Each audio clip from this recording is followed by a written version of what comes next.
Puji Tuhan, Shalom, selamat pagi jemaat yang dikasihi Tuhan. Sekali lagi Shalom, luar biasa. Pagi hari ini kita sungguh sangat bersyukur karena kebaikan Tuhan bagi kita semua tidak pernah berhenti, yang selalu menyertai dan memberkati kita. Pagi hari ini kita sudah berada di minggu terakhir di bulan Oktober. Mari pagi hari ini kita siapkan hati kita untuk bersama-sama memuji memuliakan nama Tuhan. Walaupun keadaan kita secara online, mari tetap kita pusatkan dan fokuskan hati kita untuk Tuhan. Haleluya. Sama-sama kita tutup mata kita, tundukkan kepala kita, dan angkat hati kita di hadapan Tuhan. Haleluya. Bapa, kami bersyukur pagi hari ini Tuhan, karena kasih setia Tuhan bagi kami. Kami bangun dengan nafas hidup yang baru, hari yang baru, sukacita yang baru. Dan kami yakin dan percaya hari ini pun juga bahkan selama-lamanya pemeliharaan Tuhan selalu ada dan nyata bagi kami semua. Terima kasih Bapa, pagi hari ini sebelum kami memulai ibadah kami manggil Engkau masuk dalam ibadah kami Tuhan. Beracaralah Tuhan bagi kami, sehingga Tuhan kami merasakan lawatan Tuhan, pemulihan daripada Tuhan. Dan hidup kami Tuhan kami berikan untuk kemuliaan nama-Mu. Terima kasih Bapa, terpujilah nama-Mu. Kami siap memuji memuliakan nama-Mu hanya di dalam nama Tuhan Yesus Kristus. Haleluya. Amin. Puji Tuhan. Allah kita Allah yang sudah bangkit dari maut, dan pagi hari ini kita memuji Tuhan. Kita mau mengatakan Allah bangkit. Yeay. Woo. Sama-sama bertepuk tangan di rumah kita masing-masing. Gerakkanlah kekuatan-Mu ya Allah,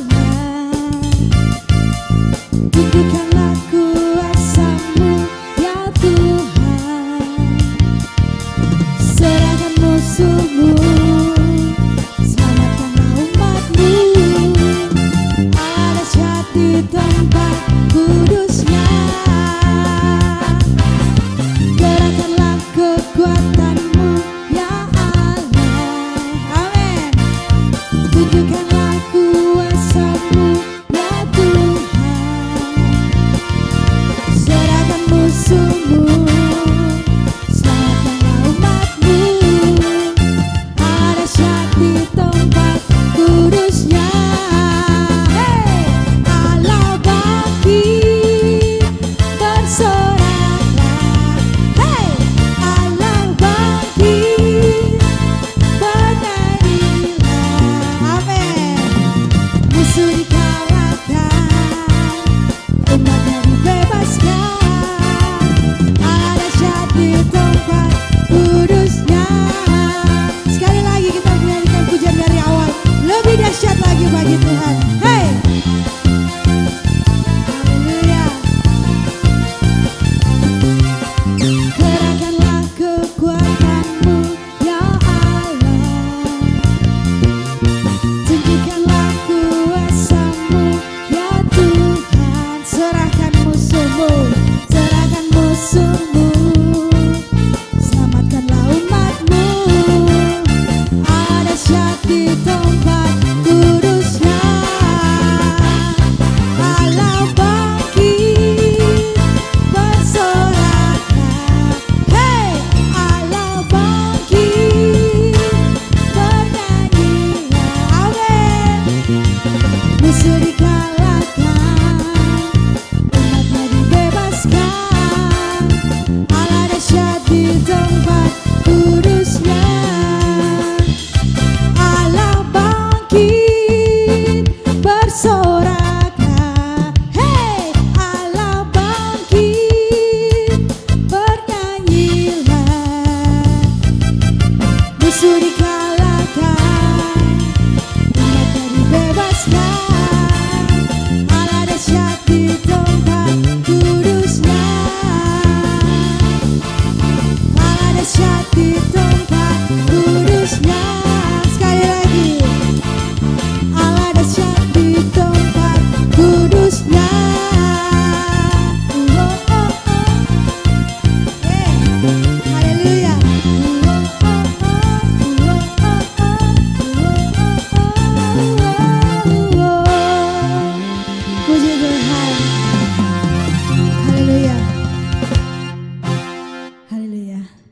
Kita akan siapkan hati kita pagi hari ini untuk mendengarkan kebenaran firman Tuhan. Mari jemaat yang dikasihi Tuhan, buka hatimu pagi hari ini menerima lawatan Tuhan, sehingga kita mendapatkan pemulihan, kita mendapatkan urapan daripada Tuhan. Kita menyembah Tuhan juga pagi hari ini. Haleluya. Terima kasih Tuhan.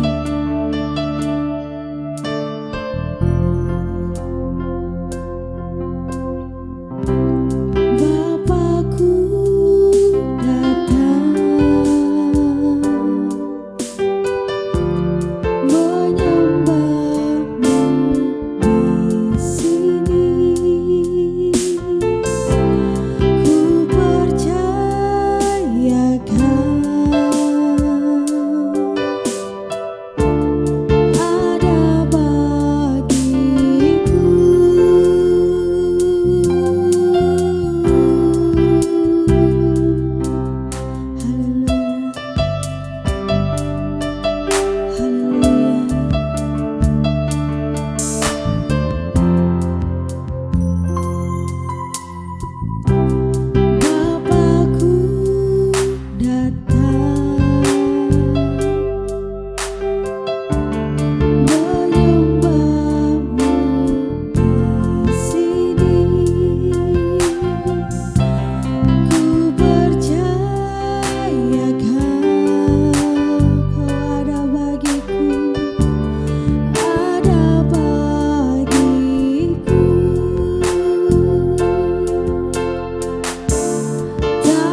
bersyukur padamu Tuhan.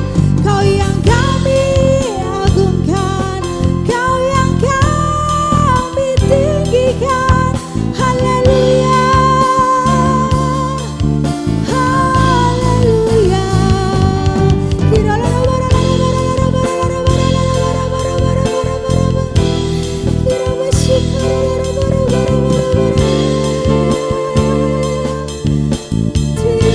kasih Tuhan.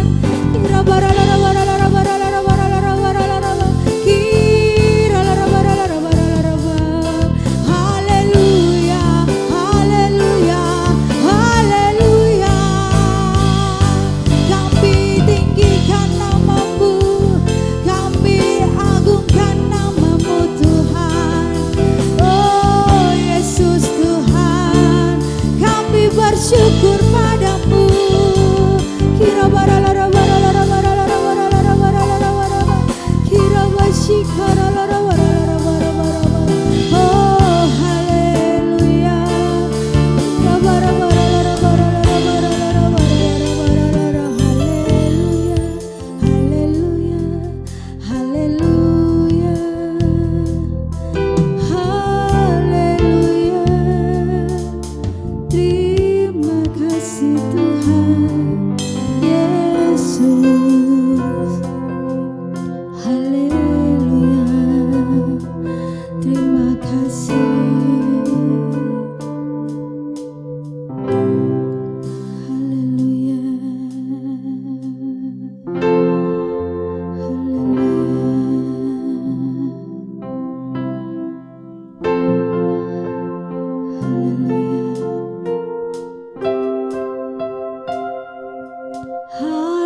Haleluya, Kau Allah yang besar.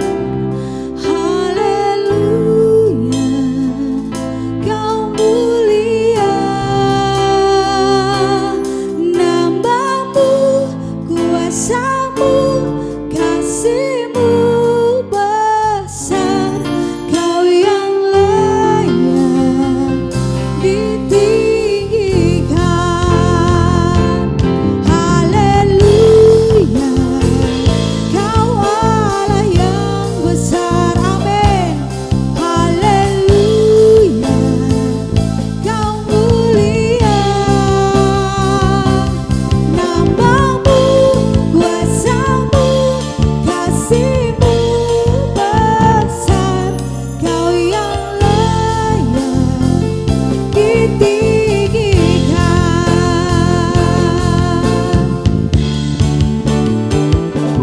Haleluya, Kau Allah yang besar. Haleluya, Kau mulia.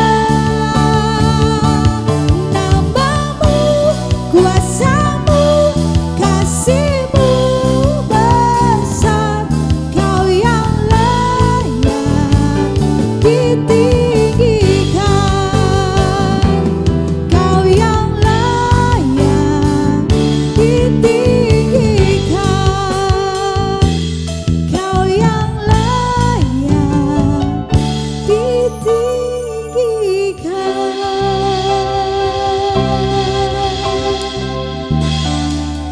Haleluya. Haleluya. Terima kasih Tuhan. Pagi hari ini kami siap untuk mendengarkan kebenaran firman-Mu. Berbicaralah kepada kami pribadi lepas pribadi ya Bapa. Kami sudah berdoa dan mengucap syukur. Haleluya. Amin. Shalom saudaraku, dalam segala keadaan biar kita selalu mengandalkan Tuhan yang akan memberikan kemenangan bagi kita. Haleluya. Hari ini saya akan menyampaikan firman dengan judul New Normal sebagai masa padang gurun. Dalam Keluaran pasal 13 ayat 17 dan 18 firman Tuhan berkata demikian. Setelah Firaun membiarkan bangsa itu pergi, Allah tidak menuntun mereka melalui jalan ke negeri orang Filistin. Walaupun jalan ini yang paling dekat, sebab firman Allah, jangan-jangan bangsa itu menyesal apabila mereka menghadapi peperangan, sehingga mereka kembali ke Mesir. Tetapi Allah menuntun bangsa itu berputar melalui jalan di padang gurun menuju ke laut Teberau. Dengan siap sedia berperang berjalanlah orang Israel dari tanah Mesir. Saudara sekalian, pada waktu Tuhan membawa orang Israel keluar dari negeri Mesir, tanah perbudakan, Dia tidak langsung membawa bangsa ini sampai pada tanah Kanaan, tanah perjanjian. Tetapi Dia membawanya melalui jalan yang berputar di padang gurun. Nah, kita harus mengerti cara kerja Tuhan yang berbeda dengan cara kerja manusia. Kita biasanya ingin jalan pintas, shortcut. Kita ingin langsung mencapai sasaran, yaitu keberhasilan yang kita rindukan. Karena filosofi kita bukan lagi alon-alon waton kelakon biar lambat asa selamat, tapi cepat tepat dapat sikat embat. Tetapi itu bukanlah cara kerjanya Tuhan. Tuhan menyukai proses. Sebab ketika Tuhan membawa kita pada tujuan, Dia juga membentuk karakter kita di tengah perjalanan tersebut. Supaya kita tidak sombong dan kemudian melupakan Tuhan pada waktu keberhasilan itu kita miliki. Contohnya adalah Yusuf. Dia mendapatkan penglihatan bahwa dia akan diangkat oleh Tuhan melampaui seluruh keluarganya. Umurnya waktu itu 17 tahun. Tapi Tuhan memproses dia selama 13 tahun dan baru usia 30 dia menjadi raja muda di Mesir dengan karakter yang lebih matang daripada sebelumnya. Begitu juga Musa. Musa memang dididik 40 tahun di istana Firaun. Tetapi ketika dia berkata, aku mampu mengeluarkan orang Israel, I'm something. Justru Tuhan memproses dia 40 tahun. Dia harus ada di padang gurun Midian. Sampai dia berkata, I am nothing. Aku gak bisa apa-apa. Dan di sanalah Tuhan menjumpai dia dan memberikan kemampuan untuk dia bisa memimpin orang Israel keluar dari Mesir. Dan dia akhirnya berkata, God is everything. Saudara-saudara, masa padang gurun tampaknya tidak menyenangkan. Tapi itulah cara Tuhan untuk memproses umat pilihannya. Nah, apa yang dimaksudkan dengan masa padang gurun? Masa padang gurun bisa berarti masa yang sukar dalam kehidupan kita. Misalnya ketika kita harus melewati pandemi COVID-19 ini, lalu ada krisis keuangan, mungkin beberapa mengalami usahanya makin seret, gaji dipotong, atau pekerjaannya hampir pailit. Rumah tangga kita pun mungkin ada yang sedang menghadapi tantangan yang berat. Anak-anak berontak, ada sakit yang tidak kunjung sembuh, dan macam-macam masalah sedang kita alami. Itulah masa padang gurun. Di masa padang gurun ada banyak orang tidak tahan untuk melaluinya. Mereka mulai stres, mengeluh, bersungut-sungut, bahkan menyalahkan Tuhan. Tetapi betapa pentingnya kita memahami masa pembentukan Tuhan di masa padang gurun ini dan memiliki sikap hati yang benar sehingga kita bisa berkemenangan di dalam segala tantangan. Yang pertama, kita harus melihat bahwa masa padang gurun adalah masa ujian. Dalam Ulangan 8 ayat 2 firman Allah berkata demikian. Ingatlah kepada seluruh perjalanan yang kau lakukan atas kehendak Tuhan, Allahmu, di padang gurun selama 40 tahun ini dengan maksud merendahkan hatimu dan mencobai engkau untuk mengetahui apa yang ada di dalam hatimu. Yakni, apakah engkau berpegang pada perintahnya atau tidak? Dikatakan tadi bahwa tujuan Tuhan membawa kita masuk ke padang gurun adalah untuk merendahkan hatimu dan mencobai engkau. Dalam bahasa Inggris adalah to test you, untuk menguji kamu. Saudara, masa kesulitan itu adalah sarana Tuhan untuk melihat apa yang ada dalam hati kita. Apakah kita punya hati yang jahat ataukah kita punya hati yang baik yang berkenan kepada Tuhan. Kalau orang memiliki hati yang benar seperti Yosua dan Kaleb, Tuhan akan membawa dia pada tanah Kanaan, tanah perjanjian. Tetapi kalau hatinya busuk, maka mereka akan berputar-putar bahkan mati di padang pasir tersebut. Nah, pada masa ujian ini ada dua peringatan Tuhan yang harus kita camkan baik-baik. Yang pertama, jangan ingin kembali ke Mesir, kehidupan lama. Dan yang kedua, jangan bersungut-sungut. Di dalam Keluaran pasal yang ke-14 ayat 10 sampai 12, firman Tuhan berkata demikian. Ketika Firaun telah dekat, orang Israel menoleh. Maka tampaklah orang Mesir bergerak menyusul mereka.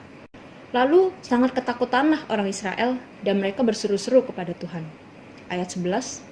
Dan mereka berkata kepada Musa, apakah karena tidak ada kuburan di Mesir, maka engkau membawa kami untuk mati di padang gurun ini? Apakah yang kau perbuat ini terhadap kami dengan membawa kami keluar dari Mesir? Ayat 12. Bukankah ini telah kami katakan kepadamu di Mesir? Janganlah mengganggu kami dan biarlah kami bekerja pada orang Mesir. Sebab lebih baik bagi kami untuk bekerja pada orang Mesir daripada mati di padang gurun ini. Nah, kita lihat ada dua hal yang mengesalkan Tuhan dari sikap kita ketika berada di padang gurun. Yang pertama, ingin kembali ke Mesir. Bayangkan saudara, orang Israel ini kan dari sejak dulu berdoa nangis-nangis sama Tuhan karena sengsara penderitaan yang mereka alami di Mesir. Lalu Tuhan berbaik hati, Tuhan mengeluarkan mereka. Tetapi ternyata ketika mereka ada dalam perjalanan, mereka ingin balik lagi ke Mesir. Ini kan berarti tidak menghargai apa yang Tuhan sudah kerjakan dengan membebaskan mereka dari tanah perbudakan ini.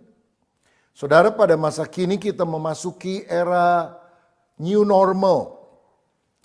Dan era new normal ini saya melihat sebagai masa padang gurun. Karena ternyata pada masa ini orang ingin kembali pada kondisi old normal. Normal yang dulu itu sebelum ada virus. Saudara, banyak orang sampai hari ini memandang bahwa situasi sekarang itu yang abnormal, tidak normal. Suasana yang dulu itu yang normal. Coba kita pikirkan baik-baik. Benarkah kondisi kita sebelum virus COVID-19 ini adalah kondisi yang normal? Saudara bisa ingat, dulu kita pergi pagi pulang malam. Kita bangga sekali dengan jadwal-jadwal kita yang padat dan kesibukan kita yang hampir tidak ada hentinya. Kita jarang ada di rumah, jarang berkomunikasi dengan keluarga. Kita mengejar prestis, barang-barang branded walaupun harus berhutang. Kita tidak punya waktu yang cukup untuk berdoa, untuk beribadah, apalagi memikirkan makna kehidupan sejati secara lebih dalam. Apakah itu yang kita sebut sebagai normal? Atau justru sekarang kita berada dalam kondisi yang jauh lebih normal daripada sebelumnya? Kini kita memiliki banyak waktu untuk tinggal di rumah, kerja dari rumah, bisa meeting dari rumah melalui teknologi online. Kita juga memiliki lebih banyak waktu untuk berkomunikasi dengan keluarga kita. Kita bisa membangun mesbah keluarga. Kita sadar bahwa ibadah hanyalah bicara tentang hal-hal yang esensial. Tidak harus pakai baju bagus seperti biasanya kita pergi ke gereja. Tidak harus ibadah itu ada musik yang lengkap dengan gemerlap lampu warna-warni. Tetapi merupakan sikap hati yang kita angkat karena kecintaan kepada Tuhan. Bukankah pada masa kini kita bisa mengubah gaya hidup dari gaya hidup konsumtif menjadi gaya hidup hemat? Kita tidak perlu lagi pakai sepatu branded, jam tangan branded, baju yang branded. Kita tidak harus pergi ke restoran yang mewah dan mahal atau ke kafe-kafe untuk sekedar bersosialisasi dan menghabiskan waktu di sana. Tetapi hal yang esensial yang kita bisa lakukan di rumah. Bukankah sebetulnya kehidupan semacam ini dengan banyak waktu di rumah bersama dengan keluarga, juga waktu adalah untuk Tuhan, adalah sesuatu yang lebih normal daripada waktu yang lalu? Kenapa ketika Tuhan mengizinkan semuanya itu terjadi, kita merasa ini tidak baik? Tinggal di rumah tidak baik, komunikasi dengan keluarga tidak baik. Beribadah bukan kumpul-kumpul tapi mengangkat hati kepada Tuhan adalah sesuatu yang tidak baik. Benarkah sekarang ini abnormal dan yang dulu itu adalah normal? Atau sebaliknya, yang sekarang Tuhan sedang membawa kita pada sebuah kenormalan yang baru? Saudara, pada masa new normal ini jangan kembali pada kehidupan lama. Tetapi sikap yang kedua yang Tuhan tidak suka adalah bersungut-sungut. Orang yang bersungut-sungut di masa padang pasir itu akan dibinasakan oleh Tuhan. Tuhan mau dalam segala situasi kita belajar bersyukur. Bukankah segala sesuatu terjadi karena seizin Tuhan? Dan kalau Tuhan mengizinkan peristiwa ini terjadi, itu adalah untuk kebaikan kita, orang yang percaya kepadanya. Jadi pandanglah masa padang gurun sebagai masa ujian, dan biarlah kita lulus dari ujian ini. Yang kedua, saya melihat masa padang gurun adalah masa pembentukan karakter. Dalam Ulangan 8 ayat 2 dan 3 tadi dikatakan demikian. Ingatlah kepada seluruh perjalanan yang kau lakukan atas kehendak Tuhan, Allahmu, di padang gurun selama 40 tahun ini, dengan maksud merendahkan hatimu, dan mencobai engkau untuk mengetahui apa yang ada di dalam hatimu. Yakni, apakah engkau berpegang pada perintahnya atau tidak? Ayat 3. Jadi ia merendahkan hatimu, membiarkan engkau lapar, dan memberi engkau makan mana, yang tidak kau kenal, dan juga tidak dikenal oleh nenek moyangmu, untuk membuat engkau mengerti bahwa manusia hidup bukan dari roti saja, tetapi manusia hidup dari segala yang diucapkan Tuhan. Ya, Tuhan sedang menguji kita supaya kita lebih merendahkan hati. Artinya tidak mengandalkan diri, kesombongan, rasanya kita bisa, kita mampu. Kita sadar sekarang kita masih bisa hidup, bisa makan, itu adalah anugerah kebaikan Tuhan. Andalkanlah Dia. Karenanya Tuhan di tengah masa kekeringan, kelaparan ini memberikan mana, roti dari surga yang secukupnya kita bisa nikmati di dalam kehidupan ini. Kita harus sadar, manusia tidak hidup dari kekuatannya, tapi dari firman Allah yang telah menjadikan dari yang tidak ada menjadi ada. Tuhan juga ingin agar kita menjadi orang yang lebih sabar, lebih ulet di dalam prosesnya. Tahukah saudara bahwa kesulitan seringkali memisahkan orang yang besar dari orang yang kecil. Orang yang kerdil dari orang-orang yang punya mentalitas sebagai pemenang. Di Amerika Serikat ada banyak perkebunan kentang. Dan satu kali pada waktu panen, orang-orang mulai memanen kentang, memisahkan yang besar dari yang kecil, memilih, memilah, memasukkan dalam mobil dan baru kemudian membawanya ke pasar. Tetapi seorang petani kentang tidak melakukan hal itu. Dia masukkan seluruh kentangnya kecil dan besar ke dalam truknya dan dia langsung bawa ke pasar. Orang-orang bilang, kamu akan rugi kalau jualan seperti itu. Kamu campurkan yang besar dan kecil. Tapi dia bilang saya punya cara. Dia pergi ke pasar bukan lewat jalan pintas, tapi jalan berputar, jalan berbatu-batu, jalan yang paling jelek. Dan ketika truknya itu melewati jalan berbatu-batu itu, gruk, gruk, gruk. Apa yang terjadi saudara sekalian? Hukum alam berlaku. Ketika truk mulai tergoncang-goncang, maka kentang yang besar naik ke atas, yang turun melorot semua ke bawah. Dan ketika dia sampai ke pasar, semua orang melihat bahwa kentang yang dibuka dari truknya itu besar-besar semuanya. Nah, kalau jalan yang tidak nyaman saja memisahkan kentang kecil dan besar, kehidupan yang tidak nyaman juga memisahkan mana orang yang punya karakter yang tangguh, sabar, ulet dengan karakter yang tidak tangguh. Biarlah Tuhan memproses karakter kita sehingga karakter kita menjadi karakter seperti yang Yesus inginkan. Yang ketiga, kita melihat bahwa masa padang gurun adalah masa belajar. Belajar untuk apa? Yang pertama, kita harus belajar memegang kebenaran firman Tuhan. Karena firman Tuhan itu lebih daripada kenyataan yang kita bisa lihat secara kasat mata. Dalam Matius 4 ayat 1 firman Tuhan berkata, maka Yesus dibawa oleh Roh ke padang gurun untuk dicobai iblis. Yesus dipimpin oleh Roh Kudus untuk masuk pada masa padang gurun. Dan dia mengalami pencobaan daripada si iblis. Tetapi mengapa Yesus menang? 3 kali godaan iblis itu dipatahkan dengan kalimat, ada tertulis. Ada tertulis, ada tertulis. Saudara-saudara, di masa kesulitan jangan hanya melihat sesuatu yang nampak dengan mata jasmani. Tapi pegang kebenaran firman. Apa yang tertulis di dalam Alkitab. Karena firman itu menciptakan dari yang tidak ada menjadi ada. Saya ambil contoh. Kalau misalnya saudara sakit, saudara periksa ke laboratorium, ada data yang keluar.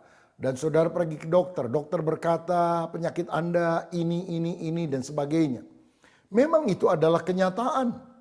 Tetapi bukankah kita punya kebenaran firman? Seperti dalam 1 Petrus 2 ayat 24 yang berkata, oleh bilur-bilur Yesus kita sudah disembuhkan. Saudara, faktanya berkata saya sakit. Tapi firman yang luar biasa yang menciptakan dari yang tidak ada itu menjadi ada.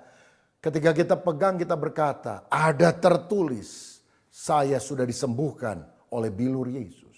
Dan kalau engkau terus memperkatakan perkataan firman, maka kuasa supranatural itu akan mengalahkan hal-hal yang sifatnya natural. Masa padang gurun ini adalah masa di mana kita harus belajar lebih mengandalkan firman daripada apa yang kita pikir. Aduh, secara manusiawi kita khawatir, penghasilan kita merosot. Aduh, nanti gimana ya kehidupan kita ke depan. Tapi pegang firman Tuhan. Aku memelihara kamu senantiasa. Aku tidak akan membiarkan engkau. Aku akan memberkati engkau. Dan kalau kita pegang firman, kita akan hidup berkemenangan. Kita juga perlu belajar pada masa padang gurun ini untuk mendengar suara Tuhan. Dalam Lukas 3 ayat 2 dikatakan, pada waktu Hanas dan Kayafas menjadi imam besar, datanglah firman Allah kepada Yohanes anak Zakaria. Di mana? Di padang gurun. Di padang gurun Yohanes mendengar suara Tuhan. Saudara, bukankah pada masa kini Tuhan mau agar kita lebih peka untuk mendengarkan suaranya. Mungkin tidak audible di telinga kita, tapi dalam hati nurani kita ada petunjuk-petunjuk Tuhan. Seringkali Tuhan berbicara dengan lembut dalam hati kita, tapi selama ini kesibukan membuat kita menganggap remeh suara Tuhan tersebut. Sekarang dengarkanlah suaranya. Dalam Yesaya pasal 30 ayat 20 dan 21, firman Tuhan berkata demikian. Dan walaupun Tuhan memberi kamu roti dan air serba sedikit, namun pengajarmu tidak akan menyembunyikan diri lagi. Tetapi matamu akan terus melihat Dia. Ayat 21. Dan telingamu akan mendengar perkataan ini dari belakangmu. Inilah jalan. Berjalanlah mengikutinya, entah kamu menganan atau mengiri. Nah, bukankah hal yang dicatat oleh ayat ini merupakan kondisi yang sedang kita alami? Kita hanya punya roti dan air serba sedikit. Tapi pengajaran firman Tuhan itu terus berbicara kepada kita. Lagi pula Dia berbicara kepada kita di dalam hati kita. Inilah jalan, berjalanlah mengikutinya ke kanan, ke kiri. Saudara, Tuhan menuntun kita dan biarlah masa ini adalah waktu di mana kita banyak bersaat teduh, mendengarkan Tuhan berbicara kepada kita lewat firman-Nya, lewat bisikan Roh Kudus dalam hati kita, sehingga kita dituntun pada jalan yang benar. Yang keempat, saya lihat bahwa masa padang gurun adalah masa mengalami Tuhan. Masa padang gurun itu memang tidak menyenangkan. Padang gurun bukan tempat yang nyaman, tetapi padang gurun adalah tempat di mana Tuhan pun hadir. Seperti orang Israel di padang pasir. Mereka selalu melihat kehadiran Tuhan lewat tiang awan dan tiang api. Dan kehadiran Tuhan itu membawa mujizat di dalam kehidupan mereka. Ulangan 8 ayat 4 mencatat hal ini. Bayangkan saudara, di padang pasir Tuhan memberikan mana, roti dari sorga, air keluar dari batu karang. Bahkan pakaian mereka tidak buruk selama 40 tahun. Kakinya tidak bengkak selama 40 tahun. Saya kalau pergi ke Amerika misalnya belasan jam di pesawat, itu kaki bisa bengkak saudara. Tapi mereka jalan 40 tahun tidak bengkak. Bukankah ini pemeliharaan Tuhan yang luar biasa? Saya percaya pada masa padang gurun ini, Tuhan juga akan menyatakan kemurahannya dalam hidup saudara. Dia akan pelihara hidup saudara.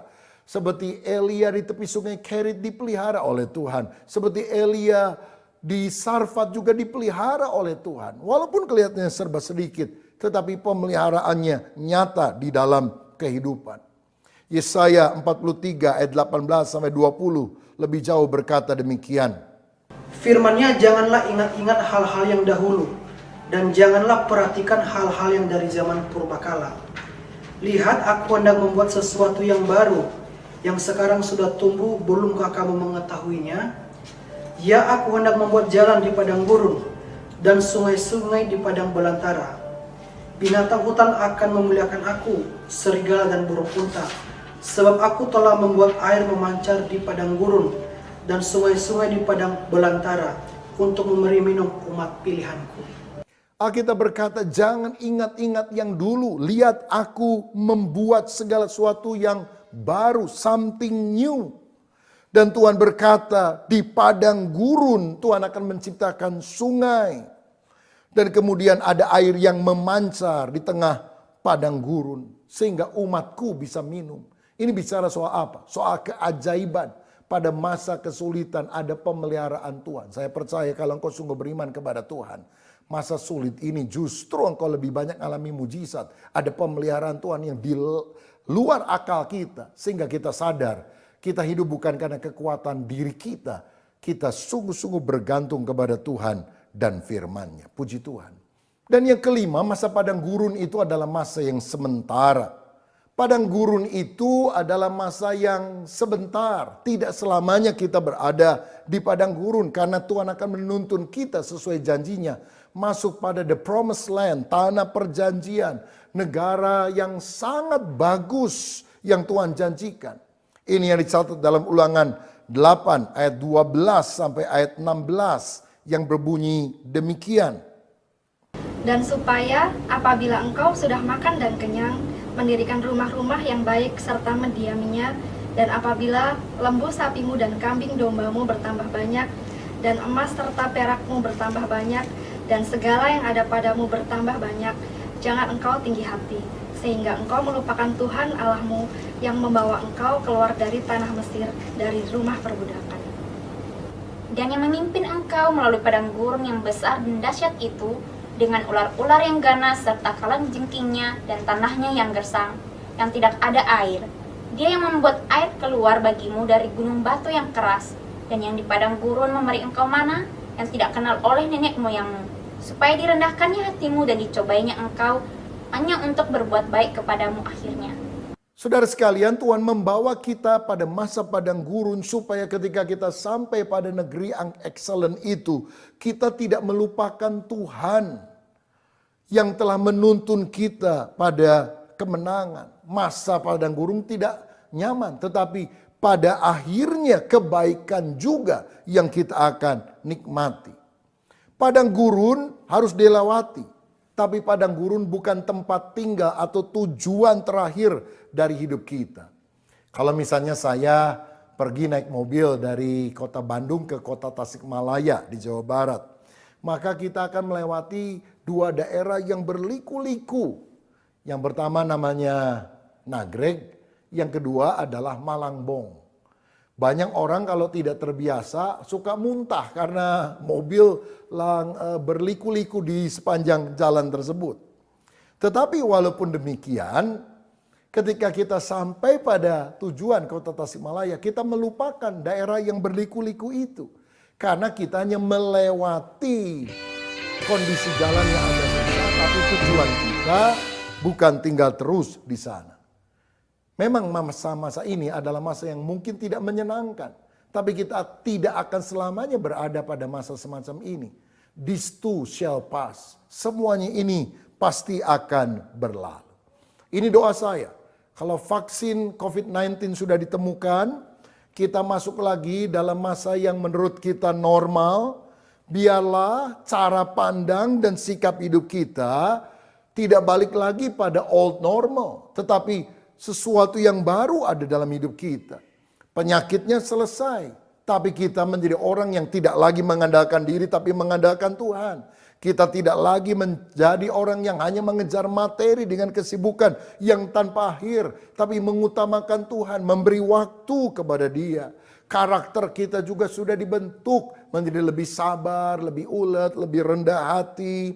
Kita juga berpegang pada firman Tuhan dan mengalami Tuhan, pemeliharaannya, penyertaannya di dalam kehidupan kita. Sehingga sungguh-sungguh masa new normal ini merupakan masa ujian, masa persiapan, masa pembentukan.